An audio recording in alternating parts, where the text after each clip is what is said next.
All right, here's our starting five for this week. It is guys who should have played football is what I have written down here, but I guess we could phrase it as like guys who should have entered the NFL. I like it that way. Like I like the idea of guys who should have entered the NFL draft after their college basketball careers were over, and I think they could have actually got drafted, but they didn't. So, all right, that's the premise. Tate, go ahead. Do you want to start? Right. Number five? Yeah, I'll start number 5. This is pretty easy for me, and this is a guy that he had a great NBA career in my version of what an NBA career should be. He played 20 years. He is half man, half amazing.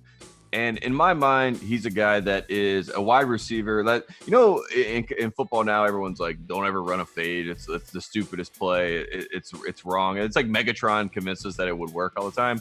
Vince Carter, it would work. You know what I mean? Vince Carter on like a little fade, just throw it up, let the guy jump up one-handed, pull it down. I kind of think of him as a Randy Moss type a guy, just the speed and the ability to leap and go get the ball. So Vince Carter for me, number 5 on my list, wide receiver out of North Carolina. Vince Carter. So are you saying he made a mistake by sticking with basketball? I'm not saying he made a mistake, obviously, because it worked out. He has a sound mind. He seems to be enjoying his life. He has a podcast, all that sort of stuff. But I do think that if Vince Carter was in the NFL and he hurdled a guy, like just jumped clearly over a guy and ran for a touchdown, it would be the most shocking thing we've ever seen. My number 5 is a kid by the name of Kevin Bookout from Oklahoma. I haven't heard that name in so long. I feel like your list is going to be all Hall of Famers. You're going to put Allen Iverson, who played quarterback. Yeah, he's number 4 on the list. Tate's list is all Hall of Famers. Mine is like guys who kind of sucked at basketball and should have found success somewhere else. But anyway, Kevin Bookout was just big. He had like a build of like a professional wrestler. Like he looked like maybe Gold Dust comes to mind as he had like kind of had the buzz cut, the big like country boy look. Kevin Bookout, he was to me a guy who could have played offensive line, and he had a decent career at Oklahoma. He was a 4-year starter, started as a freshman on an Elite 8 team. But yeah, I felt like he should have played football. I felt like his basketball skills, his footwork, all that kind of stuff, it had to have been able to translate to like a right guard, right? I don't know enough about the right guard position, but he had the body for it. Number 4 for me is Admiral Schofield out of Tennessee. We all remember Admiral. I think for me, just the name Admiral sounds like a football player. I imagine Schofield, he comes from a military background, obviously a little bit. He's a tough guy. He's got a low center of gravity. I can see him on the D-line. I can see him, being able to drop back in coverage, make some plays. He's got a 7'1" wingspan. I could see him playing basically any position. Any position, yeah. He's the Isaiah Simmons of college basketball playing football. That's a great pick. Admiral Schofield. He almost had too good of a season, his last season at Tennessee, and that ruined the football plan. Because I feel like if he would have not been as good as he was, he could have gone. He's not getting drafted. Yeah, he's not getting drafted by the Wizards, and he's not playing the NBA now. Damn it, damn it, Schofield. Come on. Go play NFL. Bet you didn't think about that, did you, Admiral? Now you're stuck in the NBA, you idiot. Idiot. What an idiot. All right, number four. Number 4 on my list is a man who you know well, Tate. His name is Lonnie Baxter. He played at Maryland. He was the big guy at Maryland. Was the second best player on that Maryland team. And I think history, as you look back on that team, and you weren't paying attention, you would say that Steve Blake was probably the second best player behind Juan Dixon. You would be incorrect. It was Lonnie Baxter. He averaged 15 and 8 in 02 for the Maryland team. Was their leading rebounder. Just a big barreling man. Played in the league for a little bit. I think he played like 3 or 4 years in the league. Number 3 on my list, you talk about big guys, pudgy guys. One of my favorite pudgy guys from the 06 LSU team, a guy that goes by Big Baby, Glenn Big Baby Davis. And I know a lot of people are going to say, oh, of course, just because he's pudgy, you're going to put him at the offensive line or whatever. No. Glenn Big Baby Davis, we got him in the backfield. He's a Tubbs Tolbert type of guy. And he played running back in high school. Apparently he hurdled a guy in high school because, he's a nimble guy, Glenn Big Baby Davis is. So I put him at running back. I would maybe get him to slim down a little bit, but a fullback, running back type combo guy, willing to block anybody, willing to talk shit, willing to put his baby weight in somebody's face if he had to, break up a fight. And we saw that 2006 LSU team that beat Duke. To me, they were like a football team of guys. Like it was just a bunch of athletes. It felt like, and then they were just wrecking Duke. So Big Baby Davis, put him number 3 on my list. That's a great pick. I really like that pick. Number 3 for me is Paul Harris from Syracuse, a man who a lot of people might not remember, but I do. I remember well. He's my age, entered college in 06, 07 season. 6'5", 230 Tate. I remember him just being completely jacked like his entire life. He was like one of those guys that like just showed up as a freshman at Syracuse, did not need a weight program. Like his before and after pictures at Syracuse are probably the exact same picture. He was just one of those guys that was just naturally just that big and had a football body to me and played basketball like it was football. Was 6'3", 6'4", 6'5", whatever it was, and never really went on the perimeter, never really shot threes, was just down there banging night after night. And this was in the old Big East State. He was doing it in the old Big East. So Paul Harris is my pick at number 3. I love that. Number 3 for you, Paul Harris. Number 2 for me is a guy that you know very well. Is a guy that I thought was going to be an actual, very solid NBA player. I think he had a good career. That's Jared Sullinger from The Ohio State University, 6'9", 270. Another guy I want to put, in a 3-4. I'm going to put him inside, move him outside, shuffle him around the D line.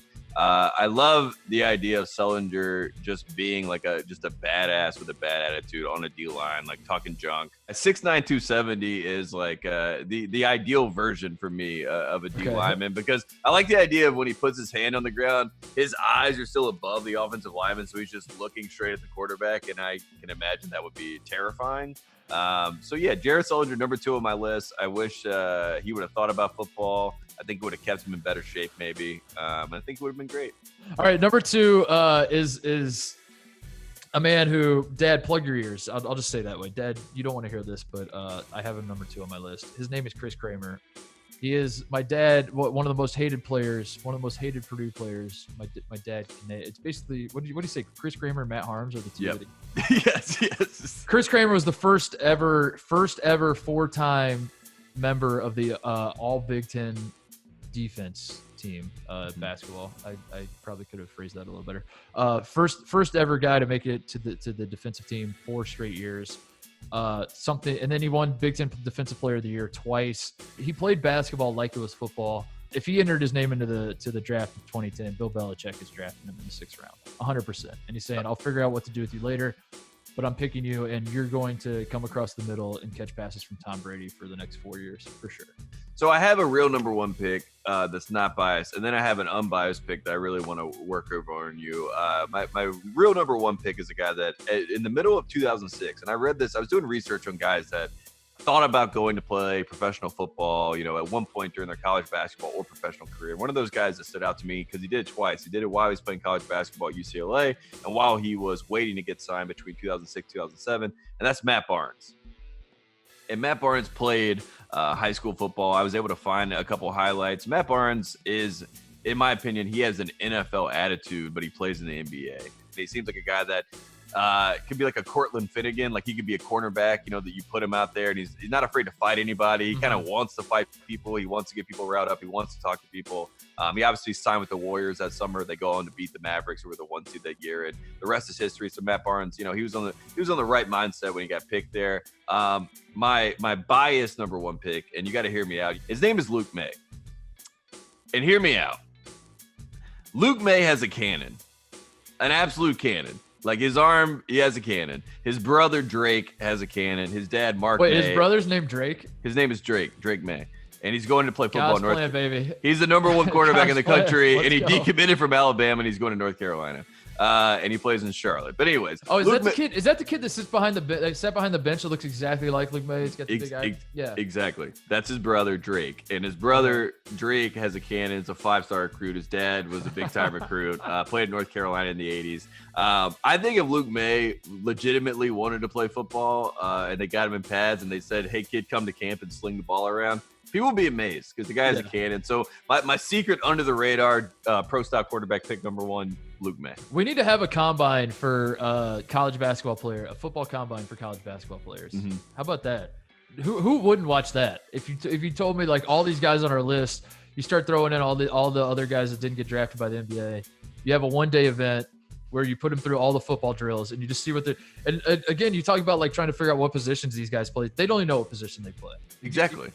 You get Admiral Schofield out there. He's a bad example because he actually was drafted. He's in the league. But say Admiral Schofield didn't have a great year at Tennessee and he wasn't drafted. We throw him out there And then you're just like, we're all figuring out together. What position does Admiral Schofield play? And we're like, why don't you run some routes, Admiral? I would watch. Oh my God, I would watch that all day. I would put that on TV and watch that. Put it on some random July afternoon. It's I'm basically all day. Every single guy is going to say, I'm a quarterback, I'm a receiver, or I'm a tight end. And it's all like, so those three positions are just going to be packed with people. And it's all the guys that thought they were wide receivers. They're like, they're too fast. Now I'm a tight end. We find out that Paul Harris actually is the greatest punter of all time. He just doesn't know it yet. No one has ever thought to teach him how to punt a football, but if they did, Paul Harris would be the greatest punter the world has ever seen. I was going to say, is there a kicker or a punter? Is there anyone special teams in your mind? Even like a returner? Like, is there a Jordan Bone, Devin Hester comparison that can be made here? Is there any guy on special teams? Should we make the Grayson Allen joke about kicker? Yeah, I was gonna, at least. Yeah, I was gonna say, or a Steve Nash. Like I always forget now that Steve Nash is doing Bleacher Report soccer that he was a basketball player. So I guess he's a kicker now. So I would say Steve Nash is a kicker. There you go. All right. Yeah, there you go. My number one. We haven't got to my number one yet. Yes. But, because I do want to rattle through some honorable mentions here. My number one is a guy when we had this idea to do the guys who should have played football. I had number one locked in, and then it took me some time to think of the next four filled in, but I immediately had one locked in. His name is Patrick Young. He played at Florida. He went to 4 straight Elite Eights from 2011 to 2014. This is not a pick. This is not like a retroactive pick. A lot of the guys on the list are like, now that I think about it, he should have played football. Patrick Young is the one guy who the moment he stepped on Florida's campus, you're like, this guy should be playing football. What is he doing on a basketball court? Yeah, why is that guy not wearing number 9 on the D-line for Florida? Yeah, I don't understand. This makes no sense whatsoever. He heard it for 4 straight years at Florida. Had a decent basketball career, because when you're that big and that athletic and can jump, you're going to find success at some point. I mean, for God's sakes, just throw the ball up there and let him just elbow everybody out of the way and catch and dunk it. Was the 2014 SEC Defensive Player of the Year. Had a great career at Florida, 4 straight Elite Eights, all that stuff. Ended up losing to UConn in the Final Four in 2014. Was on that great team with Scotty Wilbekin and them. But yeah, Patrick Young is a no-brainer. Just maybe the most muscular guy that's ever played college basketball ever. I will say he seems like a guy that is the prototypical Antonio Gates, tight end to Jimmy Graham, whatever it is. Like you pick that guy and you say, okay, you're a tight end. But I'm scared that they said that they took him out and he was running routes and everything looked great, but he can't catch. You know what I mean? That's probably true. He's probably too that's what it was. rigid. Yeah, he's probably too rigid. Yeah. But you could throw him out there as a decoy, I think. I think if Patrick Young lines up at tight end, people maybe not so much in the NFL because guys are obviously bigger, stronger, faster. But if Patrick Young lines up at Florida just for 1 or 2 plays, like a Julius Thomas type tight, just put him in the slot. Yeah. He just comes out of nowhere and just lines up. I'm shitting my pants if I have to cover him. If I'm the linebacker or safety that has to cover that guy, I'm like, what? No. This is one of my favorite top 5 lists because it is stupid. I don't like top 5 lists that are actually can be argued or discussed or whatever. I like when it's like this, where it's like, yeah, this is what I think. Yeah, thank you. It's just a distraction as the pandemic is going on in the world. Yes. Were there any honorable mentions other than Allen Iverson? Who else? Ooh, I mean, my only honorable mention I would say is 2 guys that actually played football, and they're my favorite basketball players, and that's Julius Peppers and Ronald Curry. And for people that don't remember, the fact that the quarterback of the team and the best defensive player on the team were throwing alley-oops to each other at one point in the D-Dome. That was a great time. So the other side of this is basketball players that did play football, and I just want to shout out those guys too. Yeah. I had the only other guy out on my list was Truck Bryant at West Virginia. Yes. Because his name is Truck Bryant, and he played at West Virginia, and that whole identity just screams football player.